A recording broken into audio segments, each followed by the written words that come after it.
Did you know that 81% of consumers say they won't buy from a brand that they don't trust?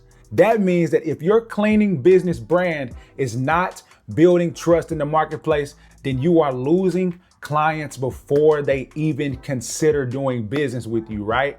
So in this video, we are going to discover how to build an irresistible cleaning business brand that builds trust and becomes essential to your client. And make sure you stick around for all 3 steps on building a powerful brand, because step number 3 is probably my favorite one. Let's get into it. So I recently had a coaching call where someone asked me a simple but very powerful question. What makes your company stand out from any other cleaning company in the area, right? And essentially, this is a branding question, right? She was asking me, what is your X factor? What makes a potential client choose you over someone else, right? And this question made me think, right? But my answer was simple. I'm not just selling cleaning services. I am selling peace of mind. My goal is for my clients to never have to think about the cleaning at all, right? They should never have to wonder, will my building get cleaned properly? Will the paper towels, tissue, soap dispensers be refilled? And they should never have to question whether the cleaning crew is trustworthy. We want them to believe that we are the best choice for them, meaning we let them know we go above and beyond just cleaning. We'll handle light maintenance duties, order supplies, and do whatever it takes to set ourselves apart from the other companies that they don't trust. And that's the key. You may not always be better, but different is attractive, right? Different. Be different. For example, one of my recent mastermind guests, Robert Ruganzu, he runs an Airbnb cleaning business, right? But his company goes above and beyond just cleaning. They offer handyman services, plumbing services, laundry services, and they even act as a property manager for their client. That instantly makes them more valuable than any other cleaning service in the area, because most of them probably won't go that extra mile, right? This reminded me of my very first VA clinic contract that I had back in Searcy, Arkansas, right? When I was first kind of getting started, we would do things outside of the cleaning, right? I got right here some examples. We took down the drapes, got them dry cleaned and rehung them. We managed their supply orders, like all the paper towels, tissue, soap, anything they needed. We would order it for them, bill them for it, and then bring it to the building. We would replace ceiling towels, light bulbs. I remember we used to rehang the paper towel dispensers, anything, like we would do it for them, right? And clean the carpets, strip and wax the floors, of course. We would blow the leaves away from the door, right? You name it, we really took care of this building. And the property manager, or I would say the office manager, she relied on us so much that we became irreplaceable, right? We became essential to their success, right? We helped them look good. It's the same thing that we do for our post-construction cleans, right? I remember one of the superintendents, he asked me, he was like, hey man, make us look good for the client. I was like, I got you. I know exactly what that means. And now I go into it with every superintendent that I meet. I'm going into it like, hey, I'm gonna help you look good for your client, right? That's what our job is. And that's how you become irreplaceable, right? And your brand starts to build, right? All of this gets documented on our website, social media, Google, and through word of mouth. When potential clients see it, they instantly envision themselves getting the same level of care. The more we show up showing these kind of activities and showing what we do for our clients, the more trust we build. By offering more value, you eliminate competition, because most companies won't go the extra mile. But it's not about just like what you do. It's about how you do it as well too, right? Being responsive, having great customer service, resolving issues in a professional way. All of this goes back into your brand. It's all making this big mixture of your brand, right? So think about this. But I got right here, before we get into the key steps to building your irresistible cleaning business brand, I have to address the personal brand first, right? Because most people tend to overlook this, right? Property managers, office managers, and decision makers will go look you up. Your personal, the person that is representing the brand, they will go look you up online, right? So just think like that anyway. Even if they don't, just assume that they're going to go search you, right? They're going to go investigate the person that they're going to give their keys to, right? If someone sees something that is unprofessional or questionable, this can cost you the deal, right? Because they are going to be handing over the keys to their kingdom, right? To you, right? To their property, right? People do business with people they know, like, and trust. So every interaction you have needs to be building trust with your potential client, right? And as my guy Daniel Burgo says, every encounter with the client is like a job interview, right? So you got to treat it like that, right? So does your personal Facebook, LinkedIn, Instagram reflect credibility, right? If someone looked you up or Googled you, what will they find? You know what I'm saying? Will they trust you? So just that's besides the point, but definitely got to keep that in mind, right? Your personal brand is just as important as your business brand, which leads me to my next point. What is a brand really, right? One of my favorite definitions of a brand comes from this guy, Marty Neumeier, that I found out about. He said a brand is a person's gut feeling about a product, service, or organization, right? A person's gut feeling. What do they feel when they see you, right? Another great quote I got right here is from the Business Owner's Playbook. Your brand is the image customers have of your business, right? Define it thoughtfully and early before the market does it for you. You don't want them doing it. You want to be intentional about what they see, what they feel, right? A brand isn't just a logo. It's the perception people have of your company, right? Products are made in a factory, but a brand is made in the hearts and minds of the customers, right? Jeff Bezos once said, a brand is what people say about you when you're not in the room, right? You want to be intentional about that, right? So how do we build a brand that is not just good, but irreplaceable, right? Let's get into this. This is my steps now, right? Step number one is to build a brand vision, right? I have right here, picture your business 10 years from now, right? What do you want it to be? What do you want it to look like? What do you want your brand, who do you serve, right? What do you want your brand to do in the community? And what's the feeling you want your customers to feel when they see your brand, right?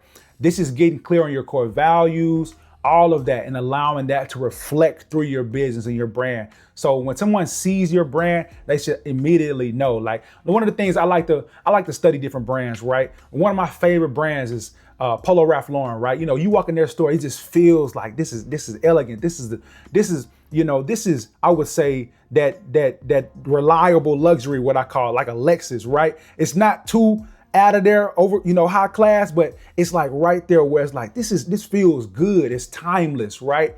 Anyway, that's beside the point. I would say to write these things down and start putting it into action, right? Start putting the work in to catch up to that vision, right? Step number two is to do market research, right? If you're just getting started, this is what you would do, right? You would go to Google and search cleaning services near me and see what pops up, right? Filter out the residential companies if you're not doing residential. If you're just commercial, you don't want to look at the residential. You want to look at all the commercial companies in your area, the top 10, right? And then vice versa if you're residential or commercial, right? So look at the top 10 companies and then study them, right? Look at their Google profiles, check out their websites. How are their reviews? How do they present themselves online? And why are they ranking at the top, right? Why are they ranking? Why are they the big dogs in this area, right? Study what they do well and then model what's working, right? See how you can improve your online presence, but more importantly, how can you be different, right? Step number three, which is my favorite step, that is to stop watching your competitors, right? I have right here, once you have studied the marketplace, you figured out what works, you figured out who the big dogs are in your area, you want to stop obsessing over what they're doing, right? I have right here, keep a pulse, but don't become a copycat, right? Look at other industries like plumbers, electricians, landscapers, and marketing experts, right? Follow the marketing experts, see what they're doing, see what's working for service businesses, and then incorporate that into your business, right? You want to pull inspiration from outside the cleaning industry to innovate as well, because you don't want to just plagiarize, right? It's not a good look. You don't want to do that. Take inspiration, but definitely mix it up and make your own unique brand, right? Keep your eye on your clients, not on your competitors, right? Find out what works best and what you can do for your clients to make their life easier, make their life better, and how you can make different offers for them, right? Be unique in that aspect, right? I have right here, step number 4 is to create a unique offer, right? This is a concept that I got from the Blue Ocean Strategy book, One of my virtual mentors I follow, Patrick Bet-David, he mentioned this book and I went to go listen to the audiobook. Also, if you want the actual physical book, I'll put the link in the description for that book on Amazon. But most businesses compete in a red ocean, right? Where everyone fights over the same customers by doing the same exact thing, right? But the real success comes from creating a blue ocean, an uncontested market space where you stand alone, right? Example, right here I have luxury movie theaters, right? With the reclining chairs, the food service, the waiters in there, right? It's a high-end experience, right? These places change the game, right? Regular movie theaters wasn't able to compete with that, right? Because they weren't built for that, right? So I have right here, how can you do the same thing in the cleaning industry in your area, right? Matter of fact, put in the comments below, what's something that you do that makes you stand out or make you different? Like, I hope I'm getting some ideas generated in your mind. What are some things you can start doing or offering in your market that will make you stand out? Put a comment down below. So, what is your blue ocean strategy and how can you portray that to your ideal customers, right? Now that we've established what a brand is and, explore some ideas, I want to move into this final phase, which is building a powerful brand that solidifies everything with your clients, right?